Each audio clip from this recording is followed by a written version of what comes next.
The words echoed in the sterile silence of the apartment, each syllable a hammer blow to my soul. "Without me, you're nothing." He said it with a smirk, a casual cruelty that sliced through years of shared laughter, whispered promises, and painstaking sacrifice. I stared at him, my husband of 15 years, the man I'd built my entire world around, and saw a stranger. His eyes, once full of warmth, now held a cold, calculating glint. That night, everything I knew, everything I believed in, crumbled. The financial ruin he'd meticulously orchestrated was just the physical manifestation of the deeper rot.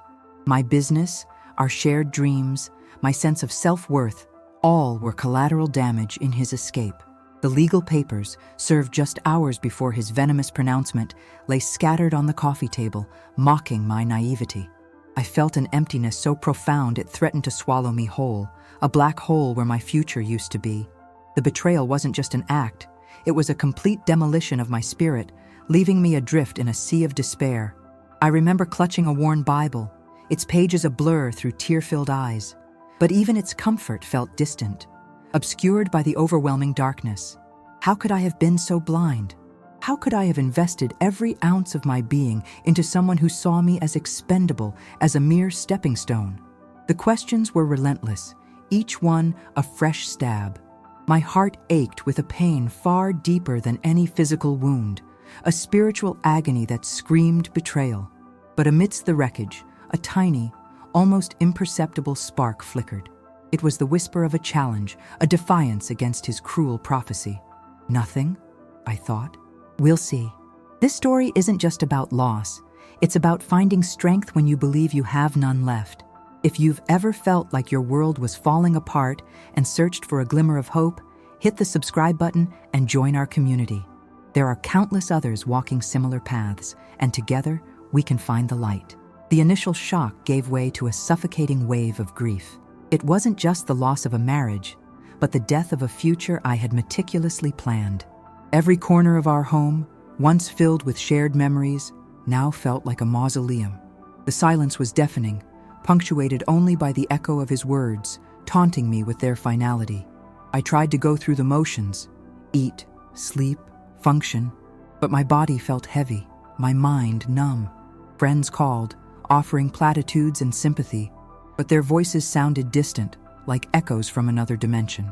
How could I explain the depth of this wound, this spiritual amputation, to anyone who hadn't experienced such a profound betrayal? It wasn't just a breakup, it was an existential crisis. My identity, so intertwined with us, had vanished, leaving me feeling like an unmoored ship in a stormy sea. The financial repercussions were immediate and brutal. Accounts frozen, assets seized, a business I'd poured my heart and soul into now teetering on the brink of collapse because of his deliberate sabotage. Every day brought a new legal letter, a new reminder of how thoroughly he had planned my demise. I would sit for hours, staring blankly at the walls, the weight of it all pressing down on me until I could barely breathe. I felt trapped, not just by circumstance, but by the relentless torment of my own thoughts, questioning every decision I'd ever made, every trust I'd ever placed. It was in these dark moments, when the world outside seemed indifferent, that I began to feel an even deeper isolation, a profound separation from everything I once held sacred. The spiritual void was perhaps the most unsettling. I had always considered myself a woman of faith, attending church, praying occasionally, but it had been a comfortable, superficial faith, a Sunday routine rather than a living, breathing connection. Now, in the crucible of my pain, God felt distant, almost non-existent. How could a loving God allow such devastation? How could he permit such cruelty to be unleashed upon someone who had strived to live justly, to love fully? My prayers felt hollow, my words meaningless, dissolving into the empty air of my apartment. I questioned everything, even the very foundations of my belief. The betrayal had not only shattered my trust in a person, but had also shaken my trust in the divine order, in the notion of a benevolent universe. I stopped reading my Bible, its familiar passages now seeming like cruel ironies. Hope became a luxury I couldn't afford, a fragile butterfly crushed under the weight of my despair. Each morning was a struggle, each night a battle against the demons of regret and self-pity. Sleep offered little solace, haunted by replays of his cold words and the chilling certainty of my impending ruin. It was a suffocating cycle, a spiritual drought that left my soul parched and withered. I felt like a leaf ripped from its branch, tumbling aimlessly, severed from its life source. This wasn't just about picking up the pieces. It was about finding a reason to believe those pieces even mattered. One afternoon, lost in a haze of sorrow, I stumbled upon an old journal. It was filled with youthful dreams, aspirations, and fervent prayers written years ago, long before I met him. The words, penned by a hopeful, innocent version of myself, felt like a message from a forgotten world. I read about my desire to help others, to make a difference, to live a life of purpose, guided by faith. It was a stark contrast to the hollow existence I was now enduring. The girl who wrote those words believed in miracles, in divine intervention, in the power of resilience. Where had she gone? Had she been completely obliterated by the years of compromise and ultimately betrayal? A tear, hot and stinging, traced a path down my cheek, not for my present misery, but for the loss of that vibrant, trusting young woman. This encounter with my past self sparked a tiny, almost imperceptible flicker of self-awareness. It wasn't courage yet, not truly, but a faint recognition that there was a me beyond this pain, a me who once harbored dreams unattached to anyone else. The memory of that innocent faith was a ghost, haunting the ruins of my present, but it was also a whisper, a faint echo that reminded me of a truth I had once held dear, that my worth was not tied to another person's validation or destruction. The whisper grew a fraction louder when I remembered my grandmother. She was a woman who had weathered countless storms, a pillar of quiet strength and unwavering faith. Her mantra had always been, "God provides, child." Always. I could almost hear her gentle voice, feel the warmth of her hand in mine. She had faced her own share of loss, widowhood, poverty, illness, yet her spirit remained unbroken. She found joy in the smallest things, and her gratitude for life was infectious. I recalled her telling me stories of how, time and again, when all seemed lost, a path would open, a helping hand would appear, a solution would materialize from seemingly nowhere. She attributed it all to divine grace, to God's unfailing love. Her life was a testament to the message, God closes doors to open bigger paths. I had always admired her resilience, but now, in my darkest hour, her memory became a beacon, a challenge. Could I embody even a fraction of her faith? Could I find that inner wellspring of strength she always spoke of? The idea felt daunting, almost impossible given my current state. But the thought lingered, a tiny seed planted in the desolate landscape of my despair. It was the first time in weeks that my mind ventured beyond the immediate pain and considered the possibility of something more, something beyond the immediate wreckage. My first step towards rebuilding was surprisingly mundane: cleaning. The apartment had become a reflection of my inner turmoil, cluttered, dusty, neglected. One day, spurred by an inexplicable urge, I started with my bedroom. As I cleared away the debris, physical and emotional, a strange sense of catharsis began to settle over me. Each discarded item, each wiped surface felt like a small act of reclamation. I wasn't just cleaning a room. I was attempting to cleanse my spirit, to create a space where light could once again enter. It was exhausting work, both physically and emotionally, but with each completed task, a tiny fragment of my former self seemed to resurface. The physical exertion provided a welcome distraction from the constant loop of destructive thoughts. I played some soft gospel music, something my grandmother used to listen to, and its familiar melodies, though still somewhat alien to my current mood, provided a gentle rhythm to my work. The biting words, "Without me, you're nothing," echoed in Alara's mind, a cruel mantra played on repeat. They were etched deeper than any scar, burning a truth that, in her darkest moments, felt undeniably real. The apartment, a stark contrast to the sprawling home she'd shared, seemed to shrink with each passing hour, mirroring the constriction in her chest. Every item she owned now fit into a handful of boxes, a physical manifestation of her collapsed life. The silence was deafening, punctuated only by the occasional creak of old pipes or the distant wail of a siren, sounds that amplified her isolation rather than breaking it. She'd tried to make sense of the past months, sifting through the wreckage of her dreams, but all she found was fragmented guilt and gnawing confusion.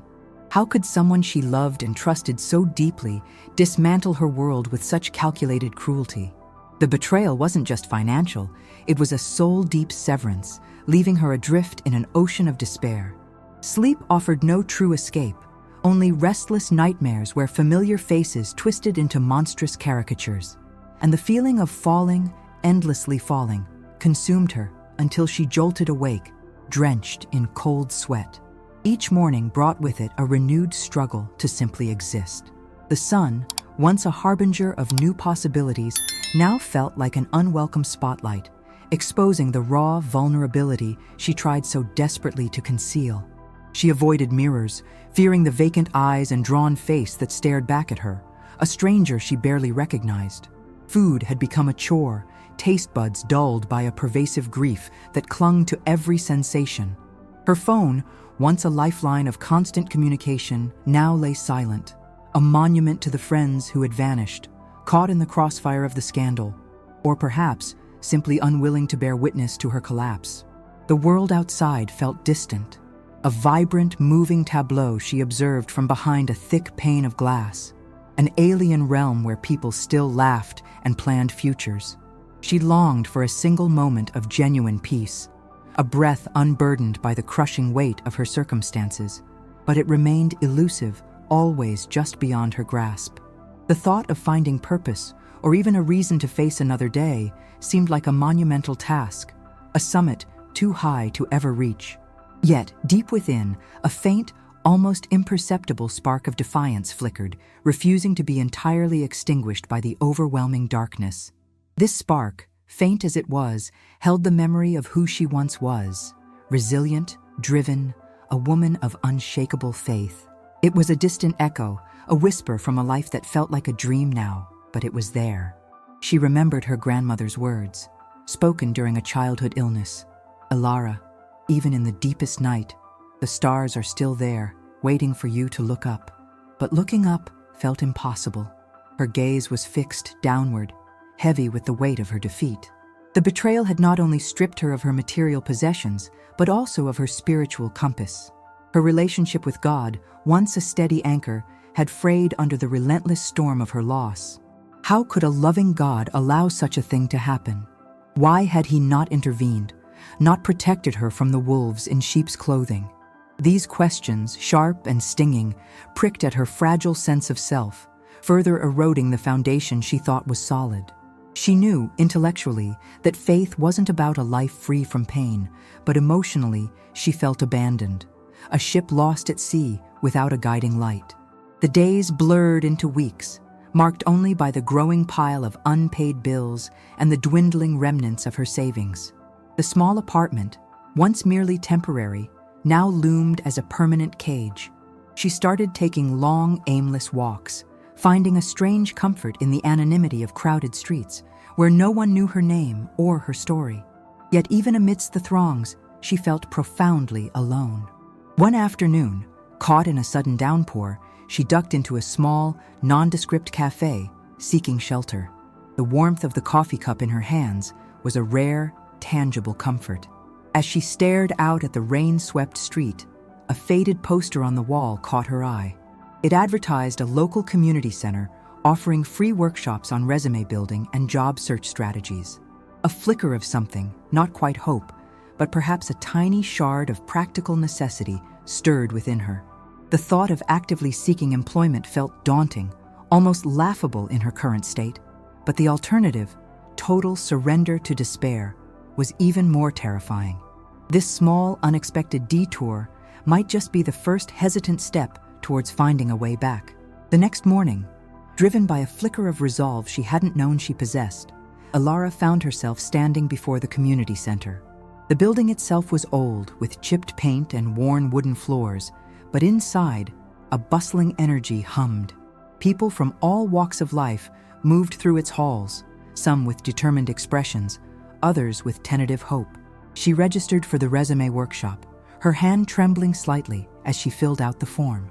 The instructor, a kind-faced woman named Maria, spoke with gentle encouragement about resilience and the power of a fresh start.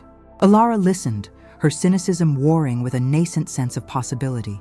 Maria talked about transferable skills, about reframing past experiences, about seeing challenges as opportunities for growth. It was a language Ilara had once spoken fluently, but had forgotten. As Maria elaborated on how to highlight strengths even in the face of setbacks, a memory surfaced of a project she had spearheaded years ago, against all odds, bringing it to fruition with creativity and sheer willpower.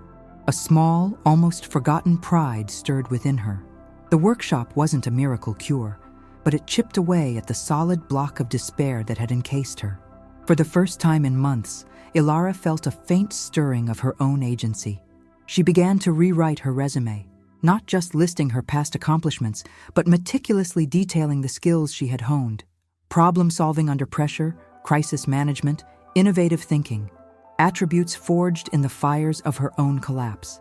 It was an arduous process, forcing her to confront the stark reality of her professional life being in ruins, but it also compelled her to recognize her innate capabilities, those that no betrayal could truly diminish. She started looking at job postings, initially with a sense of dread, then with a growing, albeit hesitant, curiosity. Most opportunities felt miles beyond her reach, but she persevered, driven by the sheer necessity of survival.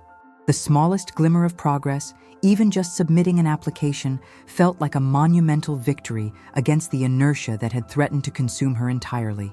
It was a fragile beginning, but it was a beginning nonetheless, leading her down an unfamiliar path she hoped would eventually lead to something more. The application she sent out seemed to vanish into a black hole, yielding no responses. The silence was as disheartening as the betrayal itself, each unacknowledged email a fresh sting.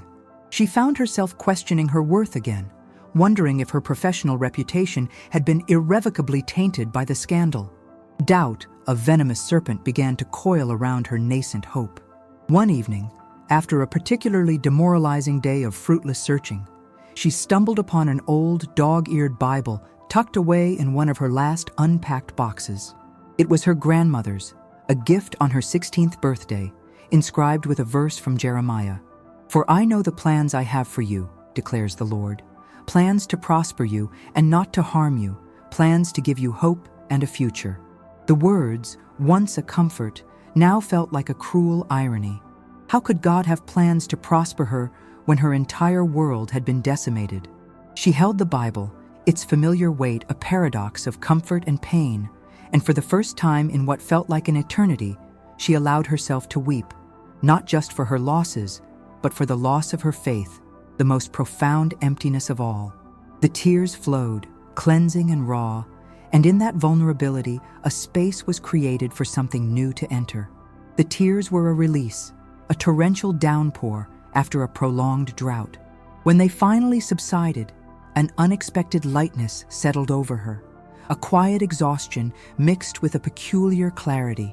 She picked up the Bible again, not to read, but simply to hold it, its presence a tangible link to a past where faith was simple and unwavering. The next morning, waking without the usual crushing dread, she found herself drawn to a small, dusty church down the street from her apartment. She hadn't attended a service in years, the rituals feeling hollow even before her world imploded. But now, something pulled her, a yearning for community, for a sense of belonging that extended beyond the superficial. The service was small, intimate, filled with kind faces and earnest voices. The sermon, delivered by an elderly pastor with gentle eyes, spoke of resilience, of finding strength in brokenness, and of God's unwavering love, even when we feel abandoned. It wasn't a dramatic revelation, but a soft whisper, a reminder of the foundational truths she had long ignored. As the congregation sang a hymn, the melody, familiar from her childhood, wrapped around her, a comforting embrace. She didn't sing, but she listened, truly listened, and felt a tiny seed of hope begin to germinate in the barren soil of her heart. Attending church became a quiet ritual, a weekly pilgrimage that offered a brief respite from her solitary struggles. She didn't engage much, preferring to sit in the back, observing, listening. The pastor's words, often simple and profound, began to chip away at the cynicism that had taken root in her soul. He spoke of Job, a man who lost everything yet clung to his faith, and of the prodigal son, welcomed home despite his mistakes. These stories, once mere parables, now resonated with a raw, personal truth. She started reading her grandmother's Bible, not just the verse from Jeremiah, but other passages that spoke of endurance, of redemption, of a love that transcends human understanding. It was slow, sometimes painful work, confronting her anger and resentment with the teachings of forgiveness and grace. Yet, with each verse, with each quiet moment of reflection, she felt a subtle shift within her. The gnawing emptiness began to recede, replaced by a tentative, fragile sense of peace. She wasn't out of the woods, not by a long shot, but she was no longer lost in the densest part of the forest. The path, though still faint, was slowly starting to reveal itself. The small acts of faith began to translate into small acts of courage in her everyday life. She started volunteering at the community center, helping Maria with administrative tasks. It was a humble role, a far cry from her previous leadership positions, but it offered her a chance to connect with people, to feel useful. She found satisfaction in the simple act of helping others, listening to their stories, offering a kind word. These interactions, small as they were, slowly began to rebuild her shattered confidence. She met individuals who had faced their own devastating losses, their own betrayals, yet carried a quiet strength and an unwavering spirit. Their resilience became a powerful testament, showing her that it was possible to not only survive such wounds, but to thrive beyond them. It was during this time that she realized the cruel words, "Without me, you're nothing," were a lie. She was not nothing. She was a woman who had lost everything, yes, but she was also a woman who was slowly, painstakingly, putting herself back together, piece by precious piece. Her intrinsic worth was not tied to what she possessed or what she had achieved, but to the spirit that refused to be broken. As she spent more time at the community center, a new opportunity began to unfold. Maria, recognizing Ilara's keen organizational skills and natural empathy, suggested she help with a new initiative, a support group for individuals facing significant life changes and emotional loss. Ilara hesitated. Sharing her own story, her raw vulnerability, felt like an insurmountable hurdle. But Maria's gentle persuasion, coupled with Ilara's growing desire to turn her pain into purpose, slowly swayed her. She saw the potential to connect with others who understood the crushing weight of starting over, offering them the same quiet understanding and tentative hope she herself was beginning to find. It wouldn't be about giving advice, she realized, but about sharing authentic human experience, about creating a safe space where brokenness was acknowledged and healing was encouraged. This new path was unexpected, a complete departure from her previous career, but it felt right, a calling that resonated with the deepest stirrings of her soul. She was still far from fully healed, but the idea of helping others navigate their own storms gave her a renewed sense of direction, a compass pointing towards genuine connection and shared humanity. The first meeting of the support group was intimidating. Ilara stood before a small circle of anxious faces, her heart pounding. She introduced herself, her voice trembling slightly, and then, taking a deep breath, began to share fragments of her own story. The betrayal, the loss, the crushing despair, and the slow, arduous journey back to finding a flicker of hope. As she spoke, she saw recognition in their eyes, a shared understanding that transcended words. When she finished, a woman named Sarah, whose husband had left her after 30 years of marriage, spoke up, her voice thick with emotion. "I thought I was the only one who felt such profound emptiness. Thank you for making me feel less alone." Those words, simple yet powerful, were a balm to Ilara's soul. They affirmed the very purpose of the group, and more importantly, they affirmed her own decision to be vulnerable.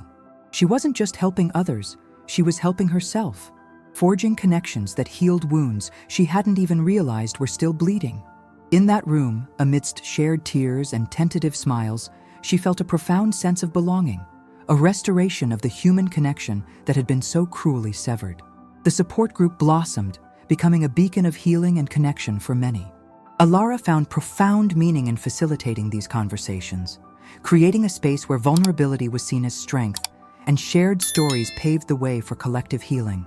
She witnessed individuals move from despair to determination, from isolation to genuine connection, and in their transformations, she saw her own reflection. Guiding them through their pain, she also guided herself, learning to forgive not only her betrayer, but also herself for the self-blame she had carried. The journey was not linear. There were days when the old wounds ached, days when doubt crept back in. But now, armed with a renewed faith and a supportive community, she had the tools to navigate these challenges. She discovered that true strength wasn't about avoiding pain, but about walking through it, leaning on others, and trusting that something greater was at work. Her own understanding of God making a way deepened. It wasn't a miraculous intervention that instantly fixed her problems, but rather a slow unfolding of opportunities, connections, and internal shifts that guided her toward a path she never would have envisioned.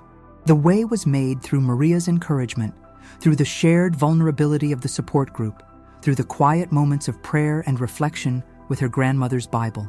It was a subtle, organic process, revealing itself in small, often unexpected moments.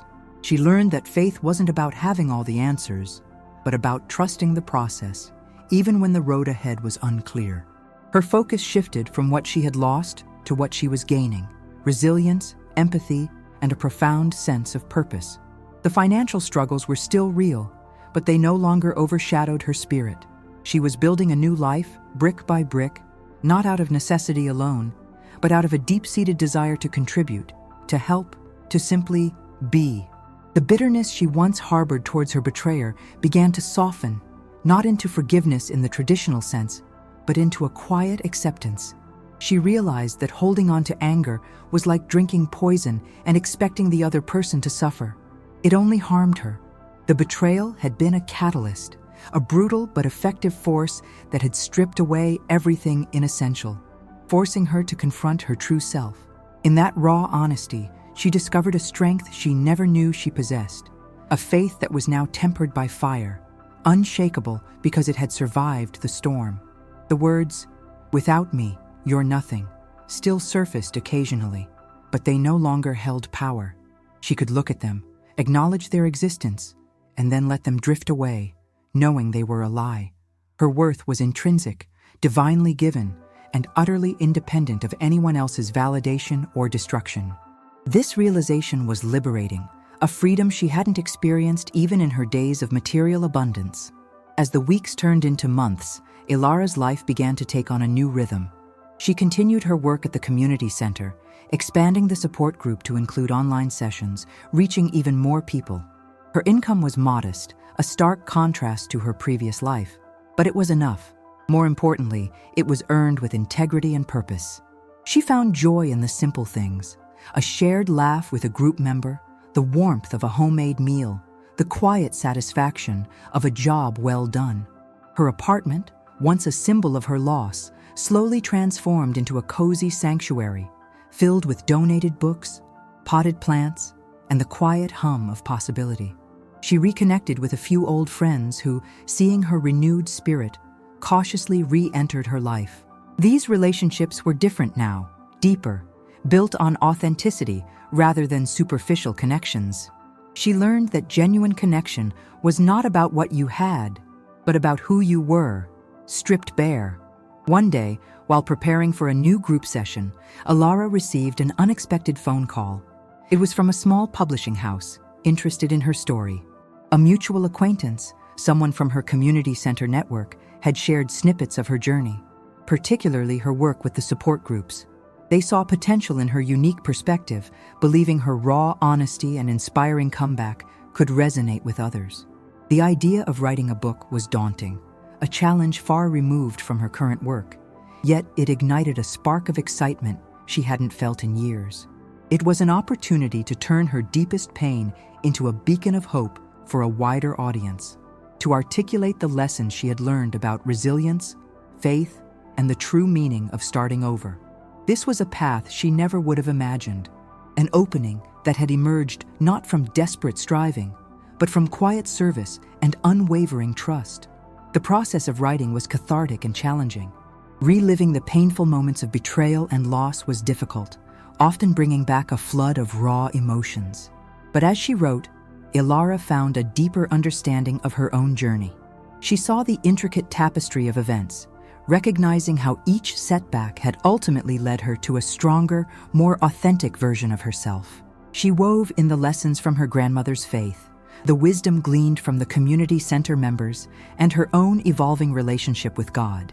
The book wasn't just a memoir, it was a testament to the human spirit's capacity for endurance and renewal, an affirmation that even when everything crumbles, new foundations can be laid.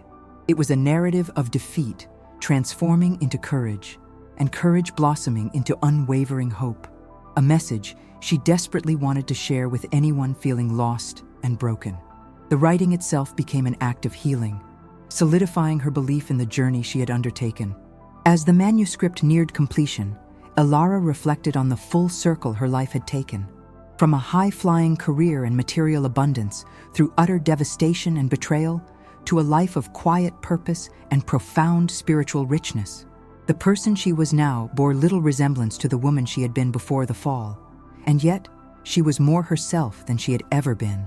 The external trappings of success had been stripped away, revealing the core of her being, strong and resilient. She understood now that true wealth lay not in bank accounts or material possessions, but in the depth of one's character, the strength of one's faith, and the richness of one's connections. The betrayer's words, "Without me, you're nothing," now seemed utterly absurd. She was everything, a survivor, a healer, a beacon of hope for others, forged in the fires of adversity and rebuilt by a grace that transcends understanding. The publication of her book, titled The Unfolding Path, brought with it a different kind of public attention than she had ever known. This time, it wasn't about scandal or loss, but about inspiration and resilience. Invitations for speaking engagements began to pour in, initially from local churches and community groups, then from larger conferences and events. She found herself standing on stages, sharing her story with hundreds, sometimes thousands, of people. Her voice, once timid and broken, now resonated with a quiet authority, born of lived experience. She spoke not as an expert, but as a fellow traveler, sharing the raw, honest truth of her journey from despair to hope. Her message was simple yet profound, that even when the world tells you you're nothing, you are always something precious in God's eyes, capable of incredible rebirth. Each speaking engagement was a new opportunity to connect, to share the message that had become her life's purpose. She spoke of the courage it takes to look inward, to confront one's own pain, and to seek spiritual solace when all else fails. She emphasized that faith isn't a shield against hardship, but a powerful compass that guides you through it. The feedback she received was overwhelming, a testament to the universal human experience of loss and the profound desire for renewal. People approached her after talks, sharing their own stories of heartbreak and betrayal, seeking guidance and finding solace in her vulnerability. Ilara realized that her darkest moments, her deepest wounds, had been transformed into her greatest gifts, enabling her to offer genuine empathy and a tangible pathway to hope for countless others. Her voice became a vessel for a message far greater than herself. Despite the growing recognition, Ilara remained grounded, rooted in the values she had discovered during her lowest points. She continued to facilitate her support groups, seeing them as the heartbeat of her work, a constant reminder of where she had come from and the importance of genuine human connection. The money from the book and speaking engagements allowed her to support herself comfortably and, more importantly, to invest in expanding the community center's outreach programs. She helped establish scholarships, provided resources for mental health support, and built new workshops focused on practical skills for those starting over. This was her true prosperity, not just material comfort, but the ability to pay forward the grace and support she had received in her own time of need. Her life had become a testament to the transformative power of a broken heart, surrendered to a greater purpose. Years passed, and Ilara's influence continued to grow, not through ambition, but through authenticity. She was no longer defined by the betrayal, but by the beautiful tapestry of resilience, faith, and service she had woven from the threads of her brokenness. Her story became a living example that life's greatest adversities often precede its most profound blessings. She often shared a story of a seed, buried deep in the earth, in darkness and apparent death, only to sprout into new life. Her own life, she realized, was that seed. The betrayer had buried her, but God had caused her to grow, not into something similar to what she had been, but into something entirely new, stronger, and more fruitful. The old life, with its glittering but fragile facade, had been a preparation for this deeper, more meaningful existence. The journey had taught her that God closes doors to open greater paths was not a poetic platitude, but a lived truth. The door that had slammed shut so violently, leaving her in darkness, had forced her to seek light in unexpected places. It had led her away from a life built on fleeting successes and superficial relationships towards a foundation built on unwavering faith, genuine connection, and profound purpose. Her current path, once unimaginable, the small community center, once a dusty dream, now pulsed with life, a testament to what humble beginnings fueled by unwavering faith could achieve. Maria watched as children laughed, their parents sharing stories over coffee, a warmth she hadn't felt in years emanating from every corner. Her days were now filled not with the pursuit of lost wealth or the desperate clinging to a broken past, but with the quiet satisfaction of service. She taught basic literacy classes, organized food drives, and listened patiently to countless tales of hardship, always finding a way to interweave messages of hope and resilience. This new chapter wasn't about grandeur. It was about genuine connection, about rebuilding not just her own life, but also providing a space for others to start anew. The memories of betrayal still surfaced, not with the debilitating sting they once held, but as stark reminders of how far she had come, how God had transformed a desolate landscape into a fertile ground for growth. She often thought of that cruel declaration, "Without me, you're nothing," and how profoundly mistaken it had been. Every smile shared, every small victory witnessed, echoed a resounding truth.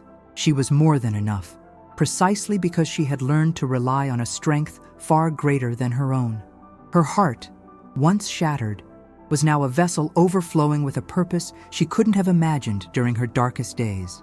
The profound transformation wasn't a sudden burst, but a slow, deliberate unfolding, like a seed breaking through hardened soil. Maria learned to discern the subtle hand of providence in the seemingly ordinary, recognizing divine appointments in everyday interactions. One afternoon, a young woman, eyes clouded with despair, approached her after a session. Her name was Elena, and her story, though different in specifics, resonated with the echo of Maria's own past.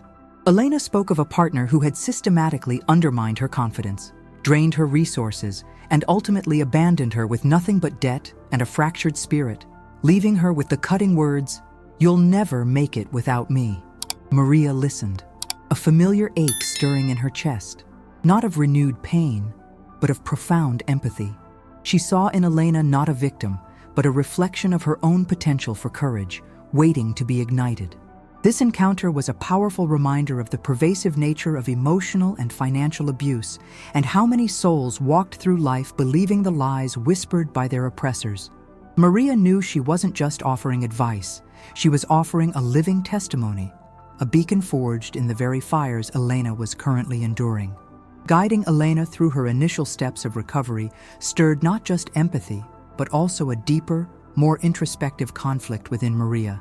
She had forgiven her betrayer, or so she believed, but seeing Elena's raw pain reopened old wounds, revealing a lingering shadow of resentment she hadn't fully acknowledged.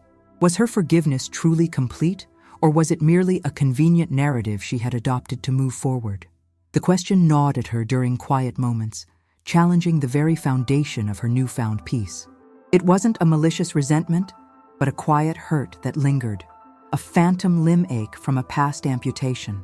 She realized that true healing wasn't just about moving on, but about fully releasing the captor from your heart, and in doing so, releasing yourself. This internal struggle, though painful, was a necessary crucible, pushing her to seek an even deeper level of spiritual surrender.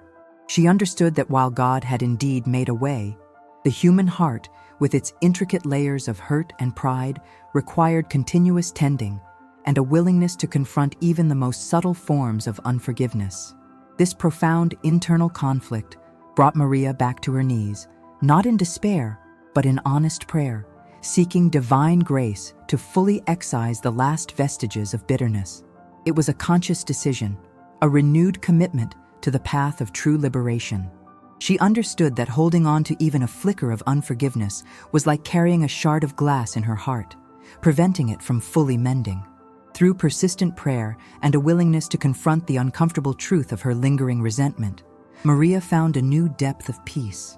She realized that forgiveness wasn't about excusing the actions of her betrayer, but about choosing freedom for herself. It was about acknowledging the hurt, then consciously releasing her right to hold on to it, trusting that justice belonged to a higher power. This wasn't a Hollywood moment of confrontation and grand declarations. It was a quiet, internal victory, a subtle shift in her spirit. She was learning that some of the greatest battles are fought and won within the silent chambers of the soul, where the honest resolution isn't about external validation, but about an inner peace that transcends understanding. With this deeper understanding of forgiveness, Maria looked back at her entire journey with clearer eyes. The betrayal, the loss, the agonizing descent into despair, none of it had been random. Each step, though painful, had been meticulously orchestrated by a divine hand, closing doors that were never meant for her, only to reveal pathways she couldn't have envisioned in her wildest dreams. The wealth she lost was replaced by an infinitely richer spiritual abundance. The support she thought she needed from another human being was replaced by the unwavering, unconditional support of God. She saw now that her dependence on finite resources and fallible people had been a cage, and the betrayal, while devastating, had been the key that ultimately set her free. It was a harsh lesson, yes, but one that yielded an immeasurable harvest of wisdom, purpose, and profound faith. The words, "God closes doors to open bigger paths," resonated not as a cliché, but as the absolute truth of her lived experience, etched into the very fabric of her being. Maria's life became a living testament to this truth. She continued her work, her heart now fully whole, pouring out love and wisdom born from her own crucible of suffering and triumph. Elena, inspired by Maria's journey, found her own strength and began rebuilding her life, a powerful ripple effect of one woman's faith. The message, "Without me, you're nothing," said the one who betrayed me. "That night, I started over and God made a way," was not just her story, but a universal truth woven into the fabric of human resilience and divine grace. It was a reminder that even in the deepest valleys of defeat, hope is not just a possibility, but a certainty for those who choose to trust. Her journey wasn't about regaining what was lost, but about discovering an infinitely greater self, forged in faith and purpose. If this story has resonated with your own journey of overcoming adversity and finding strength in faith, please consider sharing it with someone who might need to hear this message of hope today.